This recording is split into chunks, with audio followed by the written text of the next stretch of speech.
So let's get down to it. Let's crown our MVP for the NBL24 season. To help present this award, I'd like to also welcome from Hungry Jacks, who are such amazing partners here of the Hungry Jacks NBL. If we can just bring that auto cue back down a fraction, please. Thank you.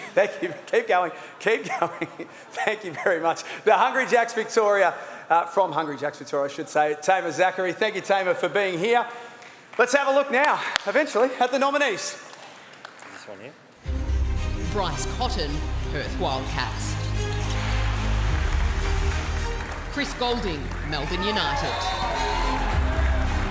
Parker Jackson Cartwright, New Zealand Breakers.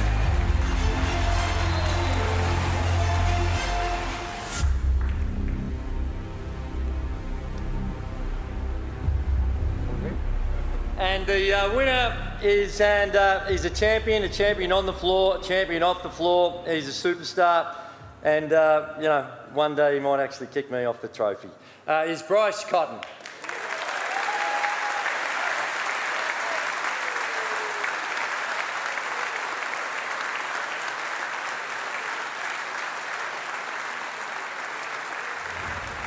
We should never take Bryce Cotton's greatness for granted. The Perth Wildcats superstar has made history, becoming just the second player to win 4 MVPs, joining the man the trophy is named after, Andrew Gaze. This season, he spent more time on court than any other player, averaging 23.1 points per game, #1 in the comp. Etching his name in the history books tonight, Cotton has established himself as one of the greatest imports in league history. Congratulations, Bryce Cotton, the Andrew Gaze Trophy winner for the most valuable player.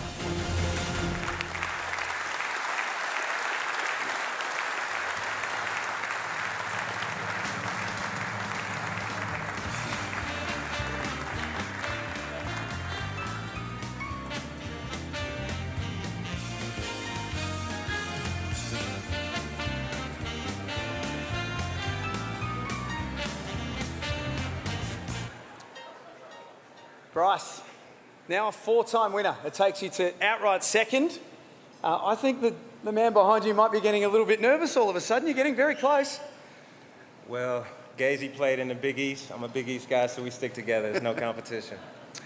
This season for you, it's actually been a theme of a few of our teams that it hasn't all been sunshine and roses. There's been some challenges along the way. Can you take us back, if you can, to the start of the season? Things weren't necessarily clicking for the team, but to where you are right now.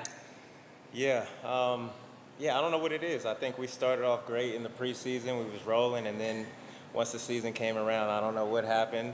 And then somebody stole my jersey and played for the Wildcats the first 7 games, but we got that sorted out, and we've stuck together as a team this whole way, and it's been a group effort. JR has been a hell of a coach for us all year, and it's been fun. Part of, obviously, Perth's turnaround, and all of the numbers suggest this, is your form taking a big jump up as well. Was there anything different?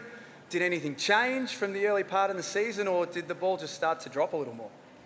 I've said before, I feel like our team, we had a big team meeting. Everybody got everything off their chest that they needed to say, and luckily everybody was receptive to what was said, and I think that's what changed everything, because we was all in our heads a little bit, and then we all just started to groove individually and as a team. There were times when people were starting to maybe wonder whether we had seen the best of you, and gee, we've all know that the best has been absolutely phenomenal. Did you kind of take that as a bit of a personal challenge? The look on your face changed in a few of those games. You seemed to be really, really motivated after that early part. How was that for you, and how big of a challenge was it to prove a few people wrong? I've had a chip on my shoulder my whole life, but I didn't really pay attention to what y'all was saying, because... Don't look at me, by the way, it wasn't me. Honestly, I was playing very, very bad, so I didn't pay no mind, but I had quite an idea of what everybody was saying. And like I said, it was a collective effort, but I'm always built for motivation, but it's more about proving myself right rather than people wrong. Let's talk about this team that you've got now. You finished second on the table. You're in a fantastic position heading in to what could be a semi-final series against a contender we don't know as yet. In your mind, how well are the Wildcats going?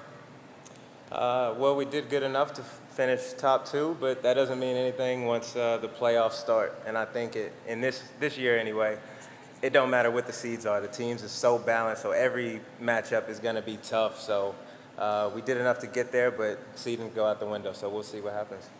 Is there anyone you'd like to thank? Yeah, so I want to thank my player sponsor, Allied Forklift, and our principal partner, Mate.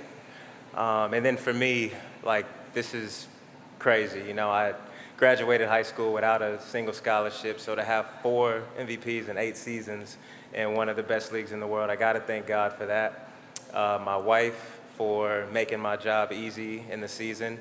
She lets me focus on what I got to do on game days. She takes care of our baby girl.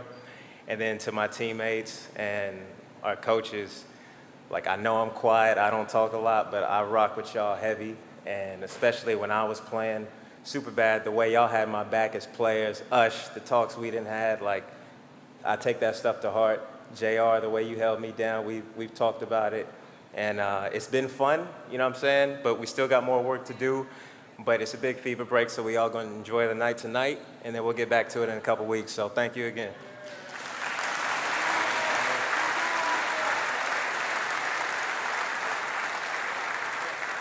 He is a genuine superstar. It's a term that does get tossed around a little too often sometimes, but when it comes to Bryce Cotton, it is absolutely appropriate. Ladies and gentlemen, could I ask that you please be upstanding if you can?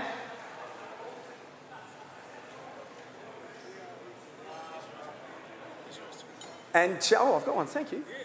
And charge your glass to the NBL24 Andrew Gaze Trophy winner, Bryce Cotton.